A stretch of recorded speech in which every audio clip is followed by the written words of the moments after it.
In our most important relationships, the wrong words can feel like a bomb just went off. So in this explainer, we're going to break down a really powerful framework to help you diffuse those conversational nukes and build way stronger, healthier connections with the people you care about most. Man, isn't that the truth? We've all been there.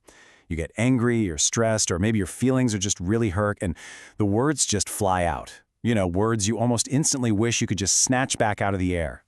In those super high-stakes moments, our best intentions can get completely steamrolled, and we end up making a bad situation so much worse. So where does this whole idea come from? Well, we're looking at the work of a guy named Lasater. He's a retired clinical psychologist who basically dedicated his entire life to figuring out family communication. And for him, this mission, it was deeply personal. Yeah, see, Lasater's insights come from both sides of the coin. He actually grew up trying to be the peacemaker between his own parents. And then later, as a professional, he saw those exact same destructive patterns play out over and over again with countless families in his office. It's that deep, first-hand experience that makes his advice so practical and so powerful. He gets it.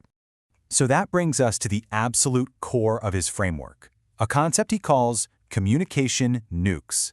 And what a metaphor, right? Because it just perfectly nails the devastating, radioactive impact these words can have on a relationship. Let's really unpack this definition for a second. A nuke is not just a disagreement. It's not just getting frustrated. It's a targeted assault. It's any kind of communication that expresses contempt for the other person. You're attacking them right at their core. And the result? It always makes things worse. No exceptions. Okay, so if we're going to diffuse these things, we first have to know what they look like. Lasater gives us this kind of destructive arsenal of 10 common types. Let's start with the first 5. All right, first up, you've got the really obvious ones. Name-calling, calling someone a loser or an idiot. Then there are those threats of abandonment, those absolute gut punchlines like, "That's it, I want out." Then we have lectures, which usually start with something like, "How many times do I have to tell you?" The cold shoulder, that hostile silence that can feel 1,000 times heavier than any word.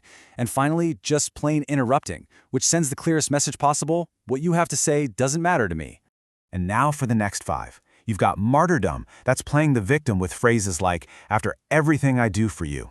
Then there's sarcasm or contempt, which is really just hostility with a weak disguise. Negative reminders, the classic, "I told you so." Exaggerations, and these are huge, using words like, "you always" or "you never."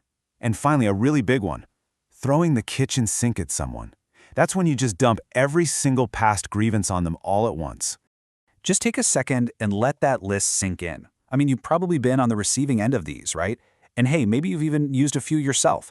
The source material makes this incredible point.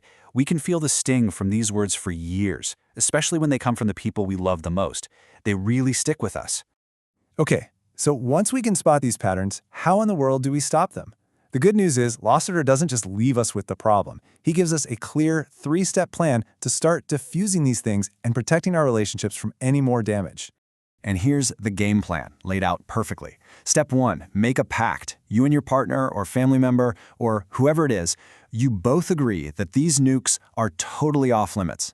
Step 2, take a time out.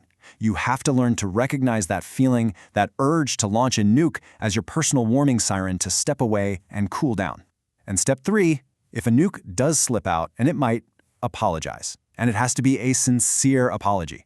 Because as Lasater warns, a fake, insincere apology, that's just another kind of nuke. And this right here, this is the heart of it all. This is the big mindset shift. It's about making a choice. You're choosing to prioritize the long-term health and safety of your relationship over that short-term tempting satisfaction of winning or getting in the last word. The goal is connection, not conquest. So as we wrap this up, I want to leave you with this challenge. Just think back to that list. Is it the exaggerations, the sarcasm? Maybe it's the cold shoulder. Pick just one.